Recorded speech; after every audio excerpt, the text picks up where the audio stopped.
중국의 소름 돋는 가짜 음식, 플라스틱 가짜 쌀. 지난 2016년에도 중국뿐만 아니라 미국, 인도, 인도네시아와 베트남 등 아시아 전역으로 수출된 중국산 쌀에서 플라스틱 모조쌀이 발견되어 논란이 된 바 있는데요. 플라스틱 감자 그리고 고구마를 베이스로 공업용 합성 수지를 섞어 만든 것이라고 합니다. 이 가짜 쌀은 아무리 오래 끓여도 죽이되지 않고 태우면 플라스틱처럼 탄다고 하는데요.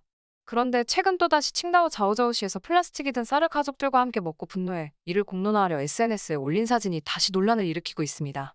이런 가짜 쌀의 논란은 한두 번이 아니었습니다. 종이로 만든 가짜 쌀도 유통된 적 있던 차, 나, 머리카락 간장. 여러분 염산을 이용하면 사람의 머리카락이 간장과 비슷한 맛을 낸다는 것 알고 계셨나요? 역시 과학적 이론을 몸소 실행에 옮긴 중국.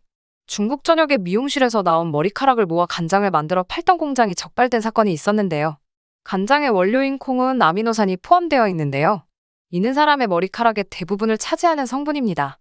문제의 공장은 콩 대신 자른 머리카락에 염산을 넣어 24시간 끓여 식힌 뒤 가성소다로 이를 중화시켜 가짜 간장을 만든 것으로 알려졌습니다. 심지어 이 모발 간장을 바이오 간장으로 소개판 것이 중국답네요. 젓가락 버섯. 배달의 민족인 한국인 역시 없다면 불편할 나무젓가락. 대륙에서는 이것을 활용한 버섯 요리도 가능하다고 하는데요. 나무젓가락을 잘라 화학약품과 첨가제를 넣고 콩간장에 푹 끓이고 숙성해서 만든다고 합니다.